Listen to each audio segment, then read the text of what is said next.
Wanted to spend a minute or two talking about Radical and PSA 762 by 39 AR pistols, some configuration, optics, and magazine issues that we've solved. Talk first, Mark. Why don't you give us a little bit of a rundown on your AR pistol as far as your optics go and your general thoughts on the PSA and Radical AR pistols?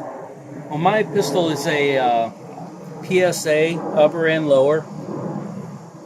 The red dot I have is a Field Sport, a Mini 4 MOA, red dot, green dot sight. Your basic small MOA. This one was about $17 to $20 on Amazon. This is actually a pretty good sight. It's a nice, fairly small sight too. Works really well. We took it to the range and did a good job. What else you got on there? I've got the 45-degree flip sights. I also bought off of Amazon. Metal. They're aluminum, and they are $20 per set. Okie doke. I shot really well with this gun. I was surprised. I may have gotten better results at close ranges with these than I did with my diamond heads. I prefer the 45 offset rather than going straight through the sight. The sight, to me, messes my sight picture up. You think it's an easier cheek weld too with the tube, since you're shooting with a bare tube? I think it is easier cheek weld. Plus, it's really simple just to flip 45 degrees when you go from your main sight optic to your flip up sights. Okay. Any thoughts about Radical versus PSA? They're very comparable. The PSA seems like it shoots very well. The Radical I've shot it shoots equally as well. I don't see much difference in either one. Definitely got a better handguard on yours.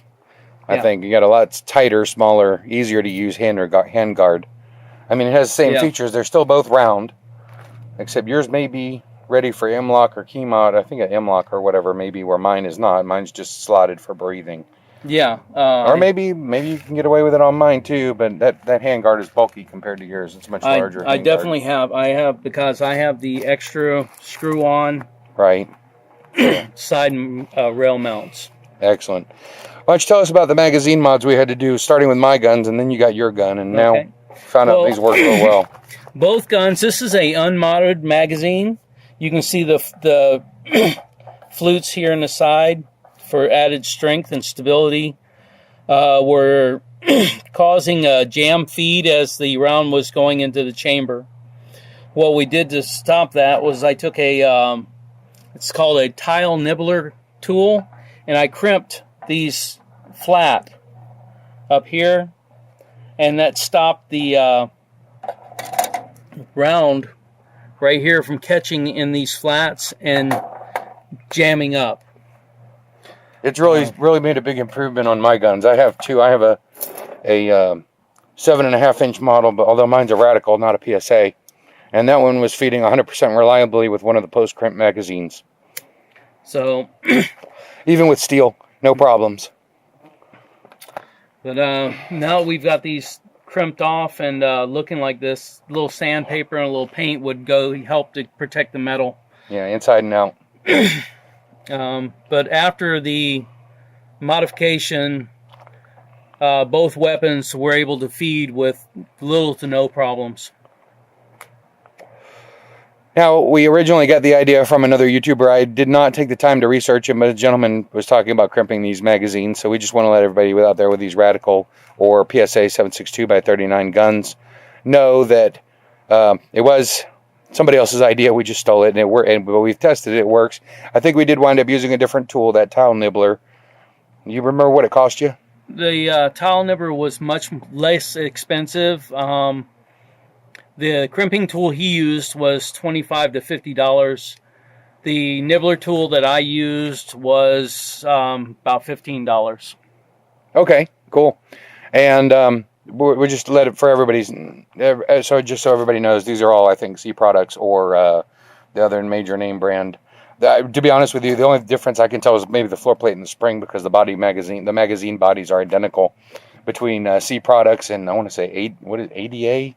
I believe it was ADA.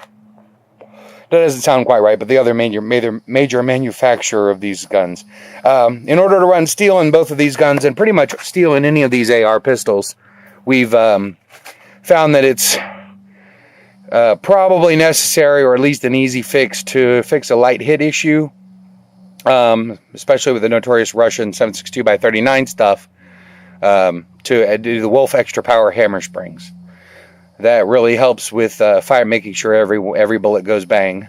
And don't forget, we also added the PSA 7.62x39 firing pin, which is just a tiny bit. Right, a little bit over length firing pin.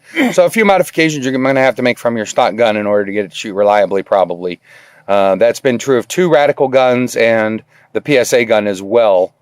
I believe we found it was having light hit issues initially with some steel stuff. In particular, I believe it was Red Army. Red Army was the one that with the hardest primers. All right, talk real quickly about optics on my Radical 10.5 up here, just because I'd like to little something different than your average Magpul stuff. I have the diamond head sights on with the night bright inserts. I really like these sights. They're really easy to pick up for older eyes. The sight picture is a lot more obvious, and the posts definitely stand out. Co-witness is great with my Holosun Parallel. This is the original first edition type red dot with a 5-year battery life. A lot of complaints on the internet about this thing not having to take it off the base and remove the bottom to change the battery. But you only have to do that every 5 years, and it's got the motion sensitive turn on, so you bang on it a little bit and your red dot should be on for you with just a hard wiggle. I don't really see the issue here, because what Holosun has done is they've given us a really clean sight picture without a big battery housing sticking off the side, blocking part of our sight picture and part of our total view of the situation. So as far as that goes, I mean, taking it off once every 4 or 5 years, change the batteries out, not a big deal. Not a big deal at all. Co-witnesses perfectly with these diamond heads, by the way. And just if you're curious, that's a through night, I believe a TN11 model, version 2 V2 model flashlight I am mounted on with just a cheap little Amazon 45 offset 1-inch flashlight mount. Anyway, that's all we wanted to talk about. Talk a little bit about Radical firearms and PSA and fixes and tweaks on your 7.62x39 AR pistols to get them running more reliably. A really nice platform to be able to shoot dirt cheap, throwing full 30 caliber bullets, and with a little tweaking, getting them to run. Have a good one.